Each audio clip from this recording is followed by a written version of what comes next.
I'm Jordan Poole from the University of Michigan Basketball. You are watching TR Sports. Please enjoy.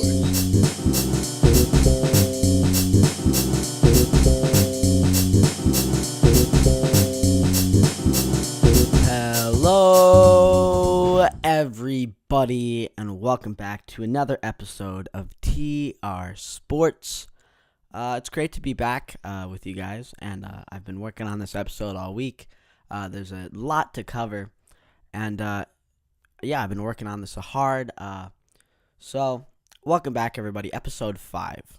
A lot of basketball news. We're going to do a team focus at the end, so let me roll down the whole rundown for you guys. So we're going to start with, we're going to talk about the Game 7 Sixers and Nuggets. Then we're going to go to the conference finals. We're going to look over that. We're also going to look over the draft lottery and who is Zion going to go to. We're going to talk about that. We're going to talk about Michigan and John Beilein leaving. And then finally, a team focus with the Rays. But before we go into our main big first story about the Game 7s that happened last Sunday, we have to talk about the Lakers news that came out Friday. So if you didn't know, the Lakers are deciding not to hire a new GM. They're not gonna hire a new GM, and they're just gonna roll with Rob Pelinka as their decision maker. And I mean, I don't know what to say about this Lakers team at this point. We're very lucky that they got the 4th pick. Because if they didn't, I don't know where this organization would be, quite frankly. So that's a tiny story. So we're going to go into our first story now. Game 7. This is a very interesting term in the NBA. You could either have a soul-crushing, terrible moment as a fan base, or have a glorious, victorious moment watching a great game end in your favor. But usually Game 7s aren't always as good as they're hyped up to be. Like the Sixers-Raptors game, for example. Yes, the game had an incredible bounce shot finish by the Raptors, and Kawhi Leonard just played incredible the whole series and really topped it off with that shot. But they shot 26% in the first half. Both teams together shot 26%. That is a terrible stat. And if you don't understand NBA statistics, on a normal night, a 3-point shot's about a 40% chance of going in by a great shooter. And a decent but not great shooter would be about 28. These teams combined shot 26% on 3-pointers, layups, and mid-range. That is terrible. Second half, Sixers could not box out. There was no boxing out. At one point in the game, Kyle Lowry got 2 offensive rebounds. Kyle Lowry is the smallest guy on the court at that time. Now, yes, I'm salty. I'm a Sixers fan. That's a terrible way to go out. But the basketball on the court was just sloppy. It was sloppy from both teams. Kawhi Leonard was taking shots and kept missing them. But down the stretch, Kawhi Leonard did not choke. He made 3 after shot after shot. And the Sixers were playing catch-up. We had an 8-point lead in the third quarter, and we blew that. Now, shot clock. Oh boy, the shot clock. The Sixers had 3 straight possessions in the fourth quarter where it was all the shot clock. They lost the ball 3 times on the shot clock, and I'm not talking about when the shot clock runs off. I'm saying lack of awareness, jacking a shot up with 1 second left. But they also did have a possession, believe it or not, where the shot clock ran out. And I'm really sad to see this Sixers team go, because they are a more talented team than the Raptors. I don't care what anyone says. The talent on that team is more. Yes, the Raptors are a better team together, as they proved this series, but it was off an extremely lucky but incredible shot by Kawhi. This Sixers team, you will never see the same iteration. TJ McConnell will leave to the Phoenix Suns after this year. And let me tell you, I don't think JJ Redick's coming back either. He had 2 great years in Philadelphia, almost left last year, and is probably going to leave this year. And I really don't know what to say about Brett Brown. He could go really anywhere at this point. I really don't know. He could really go anywhere. And the thing is, for the Sixers, there's not a lot of good coaching options, as you can see. 2 weeks ago, Frank Vogel was hired as the Lakers head coach. So there's not a lot of great options. And, of course, Tyronn Lue, Jay Wright. I would say John Beilein, but he just got hired by the Cavs on Monday. So, Sixers did not live up to the hype this year. And you'll never see the iteration of this team again. So I hope you guys enjoyed it while it lasted. Let's look at the other Game 7. Also had an electrifying conclusion. The Nuggets at one point were up by 17 points. And they blew it. Damian Lillard had a decent game. CJ McCollum had a great game.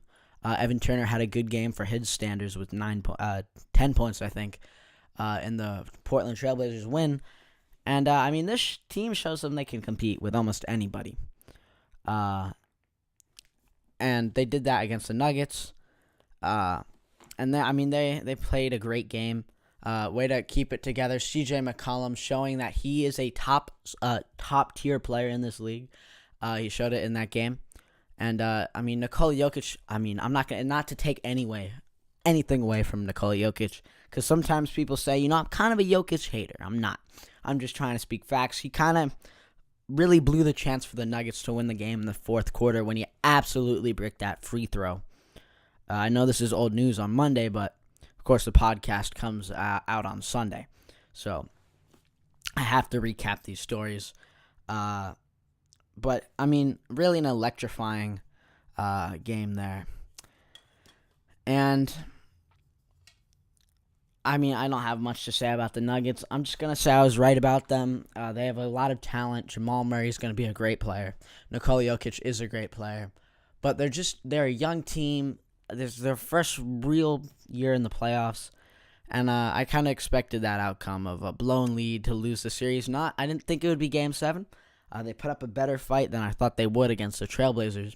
So I was impressed with that. And if you're a Nuggets fan, there's definitely lots to look forward to. And if I'm a Sixers fan, I'm a little worried.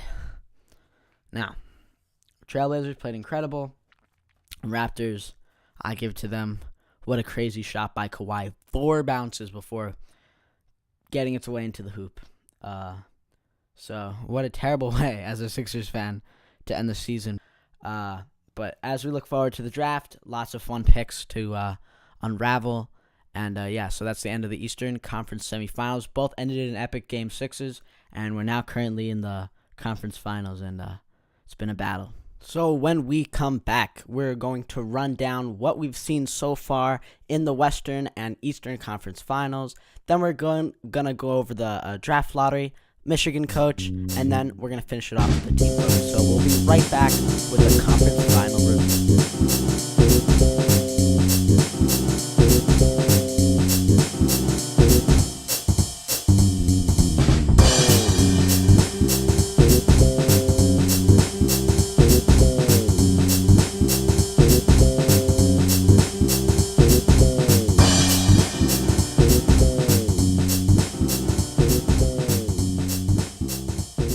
Welcome back to TR Sports. So, we're done with the semifinals. It's time for the Final Four. The Final Four of NBA basketball. And those teams, Portland, Warriors, Bucks, Toronto.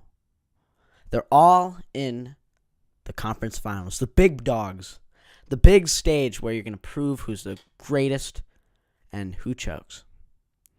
And what have I seen from the 2 games in the Western Conference Finals and the one that we've seen so far in the Conference Finals? So 1 Eastern Conference game has been played and 2 Western Conference Finals.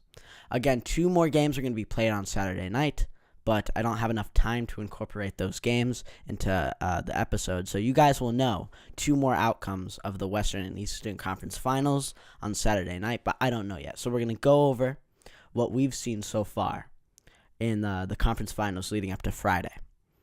So I want to start off with the Western Conference Finals. In my opinion, the less interesting series out of the 2. But, there's some interesting storylines. Of course, Seth Curry and Steph Curry. One's on the Trailblazers, one's on the Warriors, and it's been a very entertaining storyline to watch. And I feel like Seth Curry gets a lot of hate. Seth, not Steph. He gets a lot of hate because his name's Seth. His brother's a 2-time MVP, and he's some guy on the Trailblazers. But he's got a pretty remarkable story, right? He's coming up from the G League. From the G League, he goes to the Kings, to the Mavericks, and then's had a great season with the Trailblazers. And I think the Curry family is a very interesting storyline for this one. And the Trailblazers just coming out of a Game 7 win, as we were talking about. And they have had a tough time bringing the momentum into this series. And Kevin Durant's been out, right? Kevin Durant's been out for the first 2 games of this series, and they're still not winning a game. And I think that shows how powerful and great this Warriors team is, like, no matter if they lose a star. And I think that also shows that Steph Curry is more important to the Golden State Warriors than Kevin Durant. He runs the offense, and he's really changed the game, and you can see the Warriors do not work the same without Steph Curry. We've seen it season after season, and without Kevin Durant, they're still the best team in the league, and that says something about your team. If one of the best players in the league, maybe the best player, is on your team, and he goes out, and you're still the best team in the league. So they have a 2-0 lead on the Trailblazers right now. And what I've seen from the Trailblazers is not disappointing, right? They're putting up a fight against this. It's like a David Goliath, okay? At the beginning of the season, Kevin Durant was on CJ McCollum's podcast, and Kevin Durant was like, you guys know, you the Trailblazers, you guys know you're not going to win the championship this year. CJ McCollum goes on to say, you know what, if we click and go well, we can win the championship. Kevin Durant laughs. So I think the Trailblazers had that mindset going into the series. I think they're focused. But I just feel like the Warriors are so good and they're so locked in right now that they're just not gonna fall to this team. And of course the Warriors, I have them winning the series, but I need a little more from Damian Lillard. The first round he was incredible against OKC. Second round he dipped a little bit. CJ McCollum really held some of the load there. But I need ultimate playoff game winner Damian Lillard for this series, or you don't have a chance of advancing if that man doesn't show up. CJ McCollum's been playing fine. Now, especially, this Warriors team moves very fast around the court. Without Kevin Durant, they're a faster team with the ball. They're not a better team, but they're harder to guard. That's what Seth Curry said. And I agree with that statement. They're a really hard team to guard, so I feel like the Trailblazers are going out there and playing hard, and I feel like they're putting their heart into it, and they've had some close games. But I feel like the Warriors are so far above everybody in that Western Conference that the Trailblazers are not going to win the series. And I have the Warriors winning in 5. I think the Trailblazers are going to have to take a game. They've been having close games with the Warriors, so I feel like they have to edge it out with this core that they got for one of the games. And, I mean, what a run for the Trailblazers if they do lose this series. They did so much more than everyone expected this year. And if I'm a Trailblazers fan, I'm really happy and I'm proud of my team. Now, let's go to the Eastern Conference Finals. This is an interesting series because I took a lot of slack from some of my friends for saying that the Bucks would win in 6. And I'm going to stick with that prediction. I'm not going to say 7 or 6. I have the Bucks winning in 6. Okay? They're going to win in exactly 6 games. And here's why. I said going into the series, Brook Lopez has to click. And against the Raptors in Game 1, it looks like the Raptors didn't really know who Brook Lopez was. He had 29 points, and I mean, he really showed up. And with Giannis in game mode, I think the Milwaukee Bucks are clicking. I feel like they're a great team, but I also feel like the Raptors are overrated and tired. They're not overrated. I feel like they're a worse team than the Sixers. I feel like, there was some luck involved with that shot, but, the Raptors could have easily won that Sixers series, of course. But I don't think this Raptors team is anywhere near the level of Milwaukee on championship level scale, right? They might be close on like a regular season, early playoff scale. But if you're in top game mode, the Milwaukee Bucks edge the Toronto Raptors by quite a bit, in my opinion. And I feel like Pascal Siakam has been having a tough time this postseason. At some points, he's not been able to get the ball in the hole. And I feel like this Milwaukee team, with all that rest, so they had a 5-game series against the Celtics, go on, and the Raptors are coming off of a Game 7, of course. That was a hard-fought battle. So that explains some of my predictions. So I have Milwaukee winning in 6 and the Warriors winning in 5. So and the Milwaukee Warriors finals is what I'm predicting. And my predictions so far this playoffs have not been too bad. I got the Sixers series wrong. And I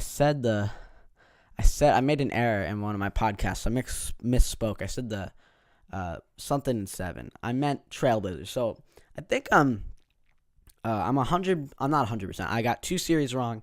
I got Boston beating Milwaukee. Completely wrong. That was a terrible prediction by me. And I got the Sixers Raptors. I said Sixers are going to win in 7 or 6.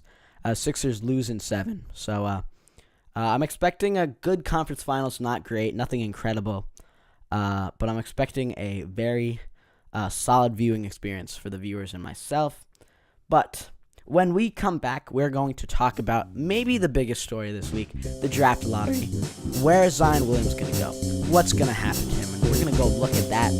So that's what we're going to do when we come back. So we'll be right back on TR Sports.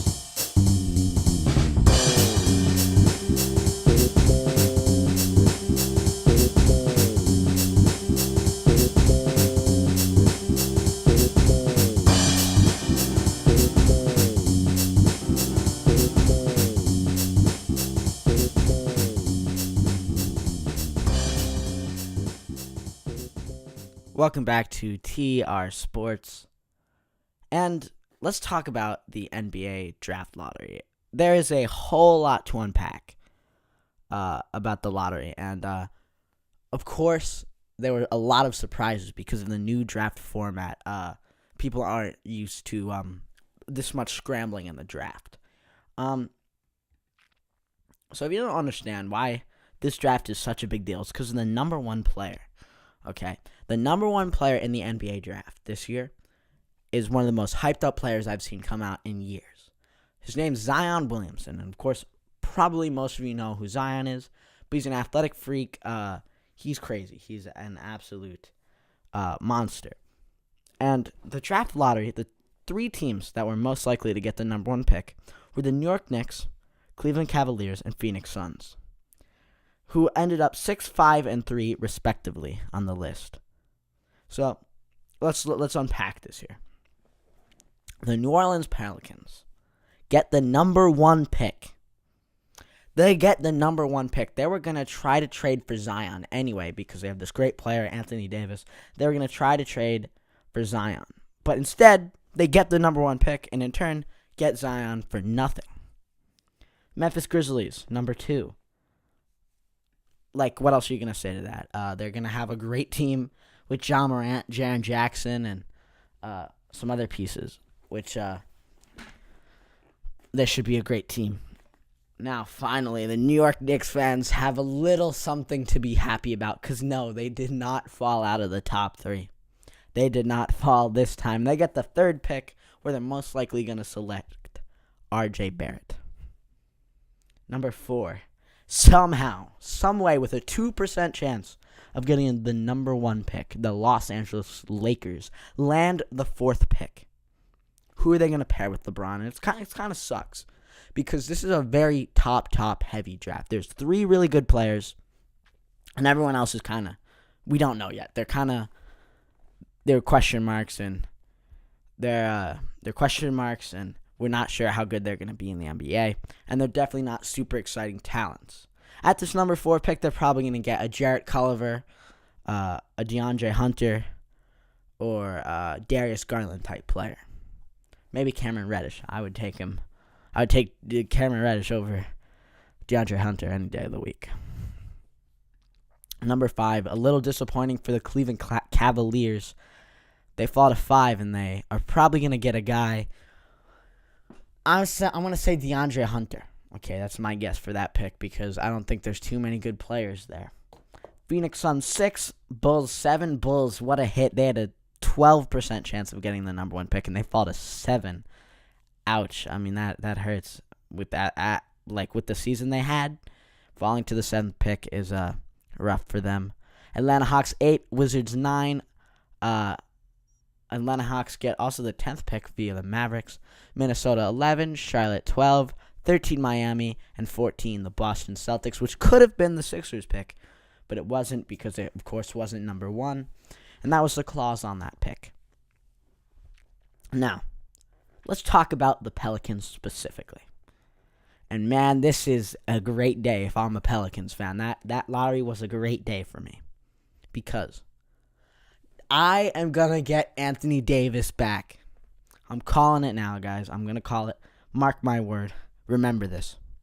Anthony Davis will return to the Pelicans, and they will get one big free agent. This Zion pick, getting the number 1 pick, completely changes the course of this franchise. They are no longer in a rough future.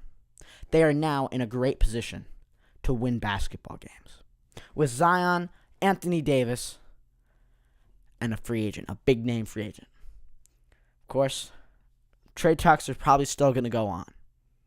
But for now, Anthony Davis is still a Pelican. And I think it's going to stay that way. And that pick means everything for that franchise. I would be elastic right now if I'm a Pelicans fan. And same thing for Grizzlies fans. They're not getting a bad player at all. I just don't think Ja Morant, who's the number 2 prospect in this draft, is a great fit for their roster. They have Mike Conley. But if Ja Morant's there, I'm taking him any day of the week. And quite frankly, I don't really like Memphis's roster, what their core is and what they're building off of. But that's my opinion. New York Knicks. Wow. You finally got lucky. They were in the top 4, and I had a feeling they were going to go number 4, get a mediocre, not so great NBA player, in my opinion, because the top 3 in this draft are where it's at. But no, the Knicks finally someone, finally God gives the Knicks fans what they want with that pick. And they're very lucky to be there. They're going to get most likely R.J. Barrett at that pick. I'll do my NBA mock draft and film analysis. Probably have a podcast special on the draft around June. We'll probably do one of those where I say my final piece about it. But we're not there yet. And I mean, good job, Knicks fans. I mean, I know you're still going to be mad. I was talking to my friends who are Knicks fans, and, they're upset about the pick, but you're not going to get number 1 every time if you have a 14% chance. I'm sorry, that's not how it works. I'm sorry, that's not how a lottery works. But we are in business if I'm a Knicks fan. You guys are in business. And, what a great job the NBA did by changing the lottery. I feel like this format's a lot better than it was before. Give teams a lot less incentive to tank. Even though I'm a tanking fan, I like watching my team rebuild. I like going and watching the draft. I've gone to the draft the past couple of years myself. So the NBA draft is really my favorite sporting event. It's my favorite in all sports. If I had to pick one thing I'd want to be at and watch and be a part of, it's the NBA draft. Not the NFL, not the NBA Finals, not the Super Bowl. The NFL draft. The NBA draft is where it's at. And I feel like this format's just going to make it even more fun. So if I'm a Pelicans fan, you guys are robbing away with a gold. You have a giant bag of gold in your hand named Zion Williamson. And they're saying there's going to be a process, but we all know it's going to be Zion. We all know this is the best number 1 pick we've seen since Ben Simmons. Or even before that, you could say Zion's better than Ben. And of course, I'm biased, so I love Ben Simmons. But what a day. What a lottery. How exciting that was. I give it to the NBA for making that a fun event. And what an incredible lottery this year. So when we come back, we're going to talk about Michigan and the Cleveland Cavaliers and John Beilein leaving Michigan and joining Cleveland. So we'll be right back on TR Sports.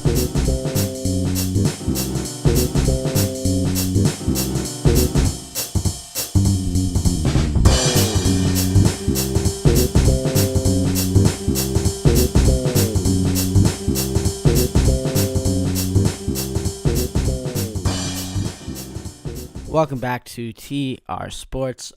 It's time to talk about the Cleveland Cavaliers, Michigan, and John Beilein. So, if you guys didn't know, we're now on the 5th episode of this podcast. The 5th week. We've been doing this for 5 weeks already, which is crazy to me. But we have yet to talk about really a college sports team, and that's what we're going to do in this segment, talking about some of the NBA coaching hiring and John Beilein, who is a former Michigan basketball coach, what Michigan is going to do, and what I think of the hiring with the Cleveland Cavaliers. So, before Michigan got John Beilein 12 years ago as their head basketball coach, the basketball program was in ruins, right? They had the Chris Webber scandal. They had a bunch of issues, right? So they decide, we're going to start from the bottom. We're going to rebuild the staff. So they hired John Beilein, of course. And his 12 years were nothing less but incredible. Had many Big Ten titles. Went to 2 Final Fours. I actually think 4 Final. I don't know the Final Four number. Went to a lot of Final Fours. Went to the national championship twice. One in 2013 and one in 2018. Loses both of them to Louisville and Villanova. So he's been coaching Michigan for a long time, and he's ready to take the next big step to become an NBA head coach. Of course, these hirings don't always work out. Rick Pitino, Billy Donovan, some could argue, especially me. If you go back to episode 2, you can see almost my rant on Billy Donovan. But I think this John Beilein's a great hiring. He ran a pro-style offense at Michigan. And, he's the reason that team's successful. They don't get top recruits in Ann Arbor. They get 4-star, 3 stars, your occasional 5-star, and that's it. And he really knew how to work with that talent. But for Michigan, this is terrible.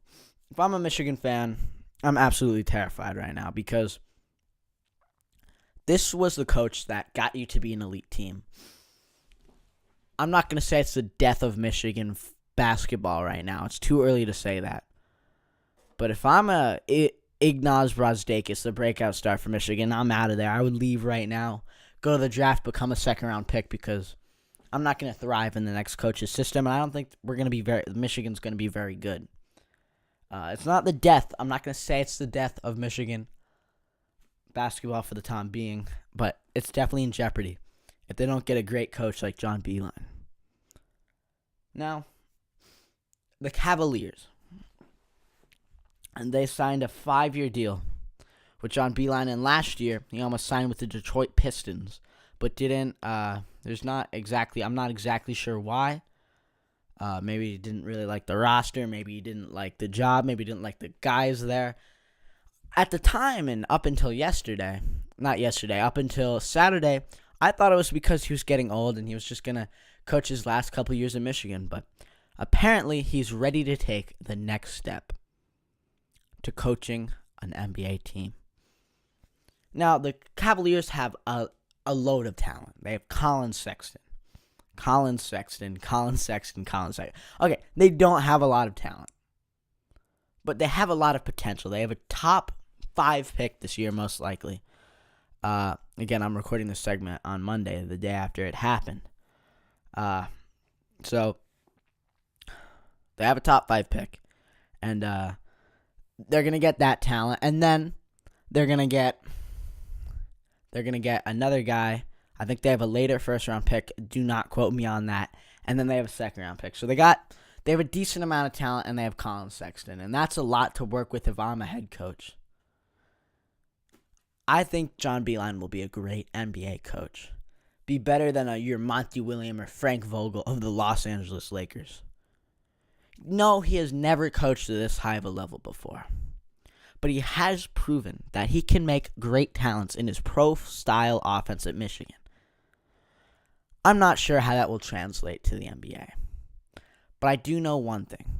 John Beilein is a great head coach. And I love this hiring by the Cleveland Cavaliers. And for Michigan fans, this is bad. Again, not the death of your program, but it's definitely the end of an era.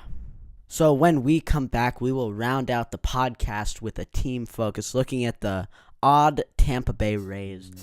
So that should be a fun way to end out the podcast. So we'll be right back here on TR Sports.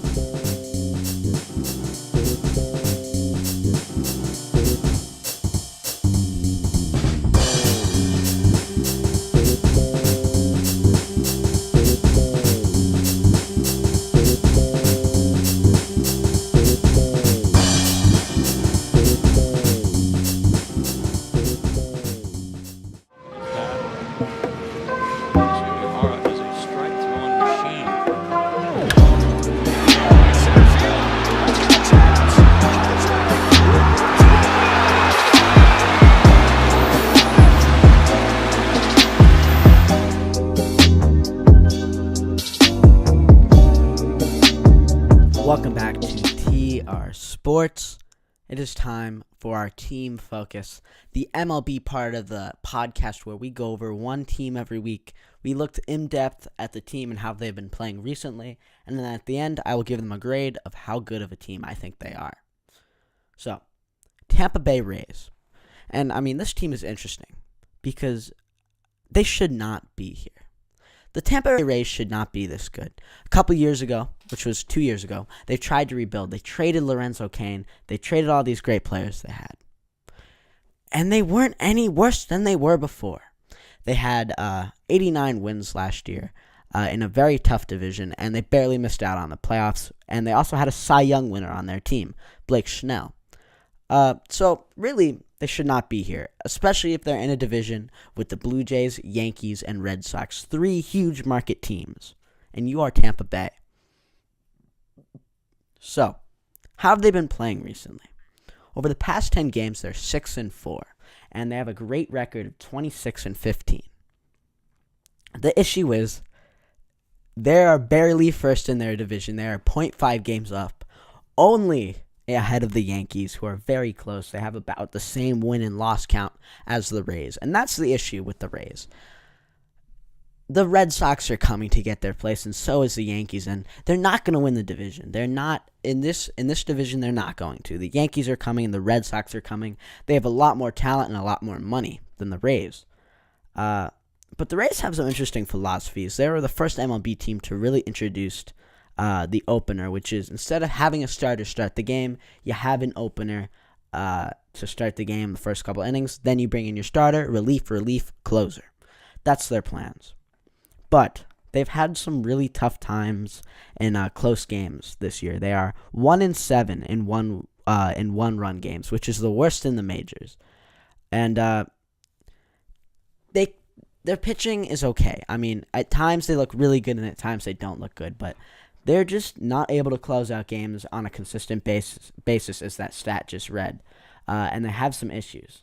And I think the biggest right now is the Red Sox and Yankees, because the Red Sox are surging. They had a hard start to the season. Chris Sale had a really rough start, but then he got a 17 strikeout night, and he's coming up. He's playing well. The Red Sox are coming up. The Yankees have 17 players on the DL. They're coming up anyway because they have so much money and so much talent that they can do whatever they want. They could injure 20 players, and they can still be number one in this division.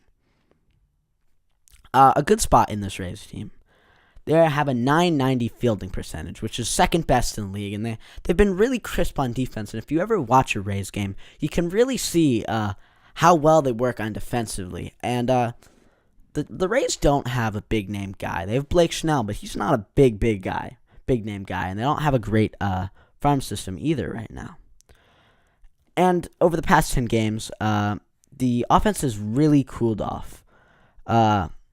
In their past 15 games, they've scored 3 or fewer runs 9 times. That's a rough stat. So the offense came out of the gates for the Rays really good. They came out really fast. But then they started to slow down, and the offense is slowly cooling off. And they have some injuries. You have Tyler Glashow, who's not supposed to be back until June or July. I wouldn't really worry about that if I was a Rays fan. He's going to come back. He's not going to need Tommy John surgery. But I feel like the real thing with this Rays team, if they want to keep on top of this division and they really want to make the playoffs in this tough division with these great teams, you're going to have to keep going offensively. That is what's going to have to drive you. And your defense is also great. So you have to keep what you're doing on defense, pick up the offense again. Also learn how to close games. If I was a Rays fan and my team was 1-7 in one-run games, that would be so painful. That'd be terrible to watch. So there's really a lot for this Rays team. There's a lot of competition for them, but they have a lot of potential. And if I had to give this Tampa Bay Rays team a grade, so the tough one about this is I don't think they're going to win the division, but I think they're a really good team. I'm going to give this team an A-. They're not an A, but they're an A- because they're not going to win their division. I say they're about the same level as the Philadelphia Phillies. So through the first 3 weeks of Team Focus, we've given out an A- to the Phillies, B+ to the Cardinals, and now we're going to give an A- to the Rays. So that does conclude today's TR Sports episode. I mean, this one took a while to make. It took me over the whole week because a lot of events happened. This is a little longer than the past couple of episodes you've seen. It's not a big weekend for anybody, so I was able to make this. And I hope you guys enjoyed last episode too, a little Mother's Day special. And we talked a lot about the NBA today. And I tried to incorporate all topics as usual with the podcast today.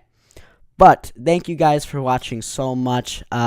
Again, we're trying to get where I want to be. I had some audio problems last episode with the new microphone, but that should be all set now. So this should sound nice, crisp, and clear. So I want to thank you guys all for watching. I'm your host, Toby, and I will see you guys later.